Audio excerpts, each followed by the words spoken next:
Existe um homem que o Brasil chamou de 3 coisas diferentes: herói, criminoso e símbolo político. E o mais estranho é que essas versões não nasceram em séculos diferentes. Elas coexistem. Elas falam do mesmo homem, da mesma história, da mesma morte, mas chegam a conclusões completamente opostas. E essa investigação não vai te dizer qual é a certa, porque as 3 existem e servem a alguém. A pergunta que essa investigação vai fazer é outra: quem se beneficia de cada uma dessas versões? E o que sobra do homem real quando a política termina de usá-lo? Durante mais de 2 séculos, essa era a única versão permitida da história. Zumbi dos Palmares não era um herói, não era um símbolo, nem tampouco resistência. Ele era um criminoso, um rebelde perigoso, uma ameaça à ordem, um homem que precisava ser caçado. Mas existe um detalhe perturbador nisso tudo. Quem escreveu cada uma dessas versões foi exatamente quem queria vê-lo morto. Porque existe um problema enorme quando tentamos reconstruir a história de Zumbi. Nós praticamente não temos nenhum relato dos próprios quilombolas, nenhum diário, nenhuma carta, nenhuma voz de dentro de Palmares que atravessou os séculos. É como tentar reconstruir uma guerra inteira ouvindo apenas o exército vencedor. E tudo que sabemos sobre Zumbi veio do outro lado da guerra: dos governadores coloniais, dos militares enviados para destruir Quilombo, dos homens pagos para capturá-lo, homens que tinham um interesse muito claro: justificar a guerra, justificar o massacre, justificar porque milhares de soldados precisavam ser enviados para destruir Palmares. E aqui está a primeira pergunta desconfortável dessa investigação: quando a única história sobre um homem é contada pelos seus inimigos, quanto dela é fato? E quanto dela foi construída para convencer todo mundo que a violência era necessária? Porque, pensa comigo, se o governo colonial dissesse: estamos invadindo uma comunidade de pessoas fugidas da escravidão, a história pareceria uma. Mas se dissesse: estamos combatendo criminosos extremamente perigosos, a história mudaria completamente. Porque toda guerra precisa de um inimigo, alguém que faça parecer que um massacre era necessário. E talvez o primeiro zumbi que o Brasil conheceu tenha sido o zumbi que o poder precisava criar. E isso não significa que Zumbi fosse inocente, nem santo, nem tampouco perfeito. Palmares era um território de guerra, um mundo cercado de violência, onde sobreviver exigia decisões difíceis. Mas ainda assim, existe uma diferença enorme entre investigar um homem complexo e aceitar sem questionar a versão produzida pelos vencedores. E durante séculos, o Brasil fez a segunda opção. E a versão colonial dominou a história por mais de 200 anos, sem que ninguém jamais ousasse questionar. Até que nos anos 70, o zumbi deixou de ser um criminoso e virou algo muito mais poderoso. Virou um símbolo. E foi aí que a história dele mudou completamente. Mas então algo mudou. Durante mais de 200 anos, Zumbi tinha sido lembrado como um criminoso, até que o Brasil começou a fazer uma pergunta diferente. E se a história tivesse sido contada apenas pelos vencedores? No fim dos anos 70, em plena ditadura militar, o movimento negro unificado decidiu fazer algo poderoso: escolher um novo símbolo. Porque existia um problema na forma como o Brasil contava a própria história. A liberdade dos negros parecia ter começado e terminado numa assinatura. 13 de maio de 1888. Uma assinatura, uma princesa branca, uma caneta, uma lei. E de repente, parecia que a liberdade tinha simplesmente acontecido. Como se séculos de resistência pudessem caber em uma única assinatura. Mas, para muitos movimentos negros, essa narrativa esconde algo fundamental: a resistência, a luta. Os séculos de pessoas que não esperaram pela liberdade, que fugiram, que enfrentaram, que morreram tentando viver livres. E foi nesse momento que Zumbi voltou, ou melhor, foi redescoberto. Em 1978, 20 de novembro, o dia da morte de Zumbi, foi escolhido como símbolo de algo maior, o Dia da Consciência Negra.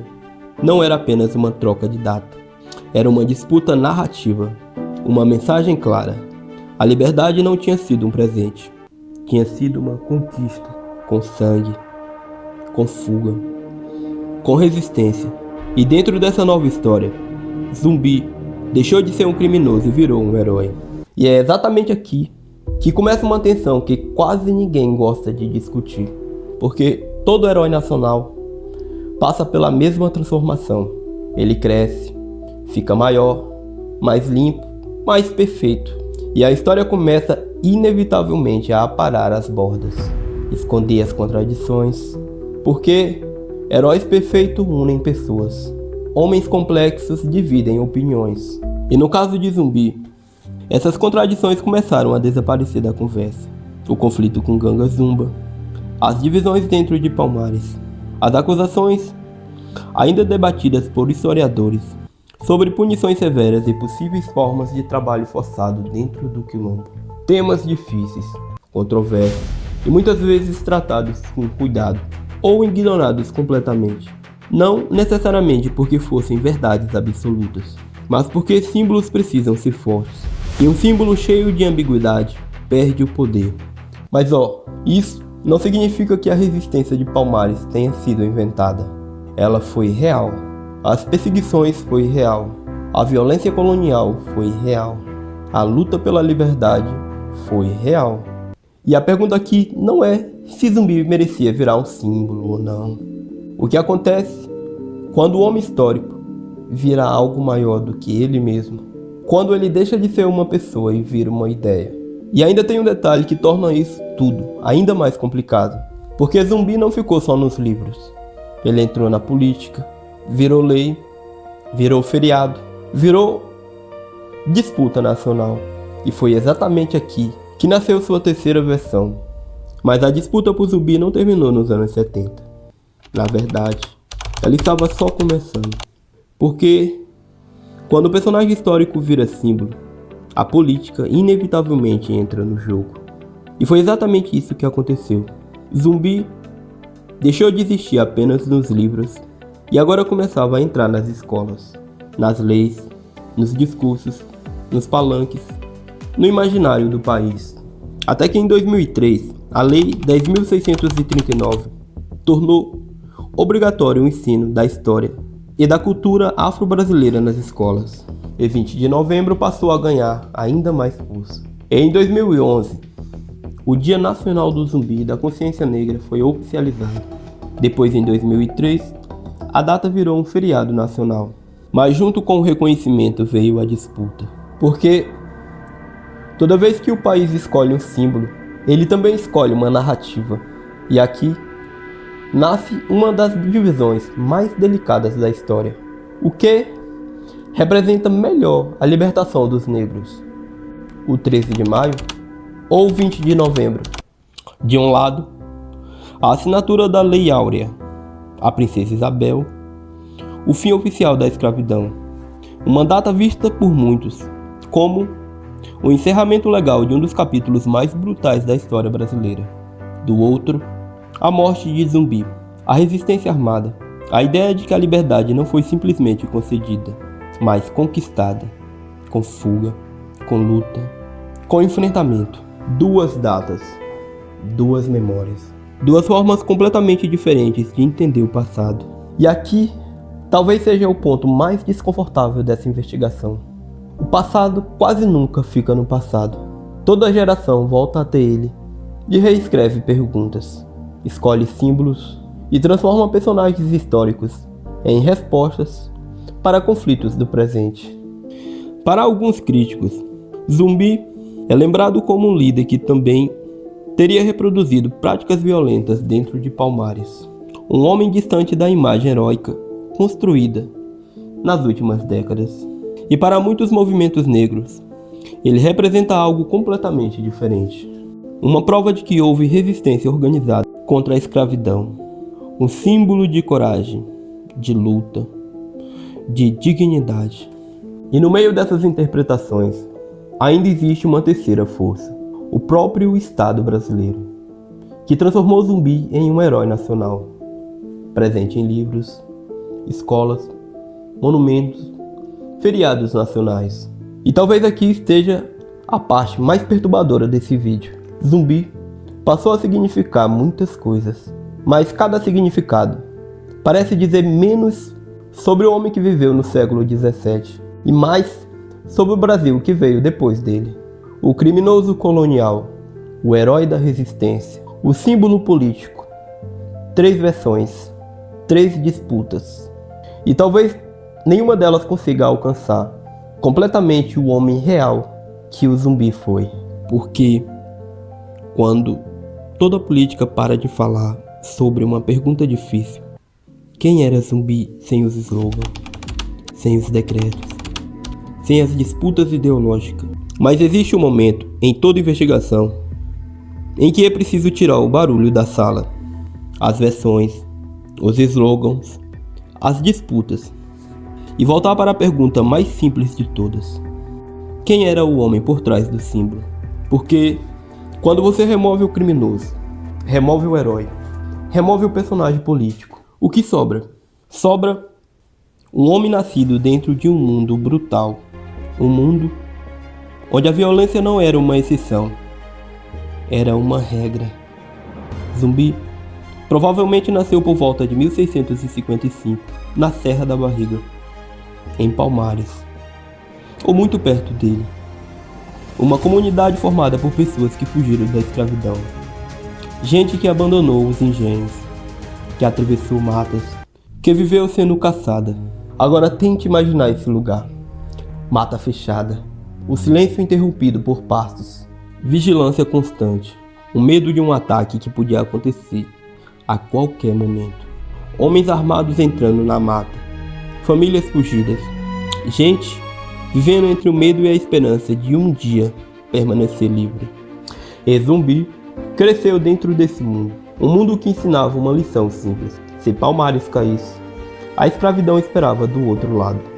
E talvez por isso uma das decisões mais importantes da história de sua vida tenha sido também uma das mais controversas: recusar o acordo de paz com o governo colonial. Em um determinado momento, Ganga Zumba, líder de Palmares, aceitou negociar com o governo colonial. A proposta oferecia liberdade, mas não para todos, apenas para parte dos habitantes de Quilombo e sobre condições. Mas Zumbi rejeitou. Para ele, aceitar aquela paz talvez significasse abandonar milhares de pessoas que continuariam escravizadas. Ou talvez significasse algo ainda mais simples: desconfiar da palavra de um sistema que havia transformado seres humanos em propriedade. Mas o problema é que essa decisão custaria caro, porque Palmares entraria numa guerra ainda maior. E o poder colonial decidiu esmagar Palmares. E o tamanho do massacre impressiona até hoje. Foram milhares de homens mobilizados, expedições sucessivas, anos de perseguição, homens armados entrando mata dentro. Tudo para destruir uma comunidade escondida entre montanhas. Pense nisso um instante. Se Zumbi fosse apenas um criminoso qualquer, por que mobilizar tanta força? Por que insistir tanto? Talvez Palmares representasse algo muito mais perigoso do que um homem. A prova de que resistir era possível.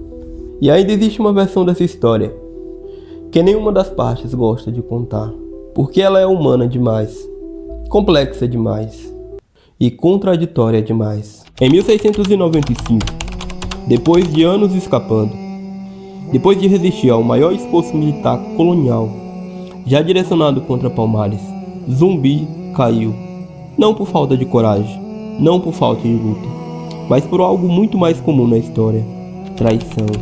Segundo relatos da época, um de seus próprios homens, Antônio Soares, revelou seu esconderijo. E de repente, o líder que resistiu por décadas a um exército colonial foi derrotado por alguém de dentro. E quando Zumbi foi morto, não bastava apenas derrotá-lo, era preciso mandar uma mensagem.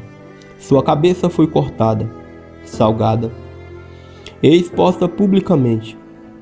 Porque o objetivo não era apenas provar sua morte, era destruir qualquer resquício à ideia de Palmares. Mostrar que quem ousasse resistir teria suas consequências. Era o medo transformado em espetáculo. E talvez seja justamente aqui que o homem real aparece pela primeira vez. Não como santo, não como vilão, mas como alguém tentando sobreviver em um mundo impossível. Alguém que tomou decisões difíceis, errou em algumas, acertou em outras. Um ser humano complexo, contraditório, impossível de se encaixar perfeitamente em qualquer narrativa. E talvez o maior erro da história seja exigir personagens perfeitos, heróis impecáveis, vilões absolutos, quando pessoas reais quase nunca funcionam assim. Talvez Zumbi tenha sido corajoso e contraditório, inspirador e imperfeito, líder e um homem de seu tempo. Talvez tudo isso possa coexistir, porque existe uma pergunta que vale para Zumbi e para qualquer personagem histórico. Quando a política decide quem merece ser lembrado, quem realmente está sendo servido por essa escolha. E talvez a herança mais honesta que essa história pode deixar não seja uma certeza, mas a coragem de admitir aquilo que ainda não sabemos. E talvez a versão mais verdadeira de Zumbi dos Palmares seja justamente a parte que nunca conseguiremos reconstruir completamente. E agora eu quero saber sua visão depois dessa investigação. Para você, Zumbi é um herói nacional? Ou um personagem sequestrado pela política? Ou essas duas verdades podem coexistir ao mesmo tempo? Porque eu realmente leio cada um dos comentários de vocês. E se esse vídeo te fez enxergar a história de Zumbi de uma outra perspectiva diferente, deixe seu like, se inscreva no canal, ative o sininho e compartilhe com alguém que, assim como você, só conhecia um lado da história. Porque talvez o problema nunca tenha sido discordar. Talvez o problema seja conhecer só um lado da história. Até a próxima. Fui!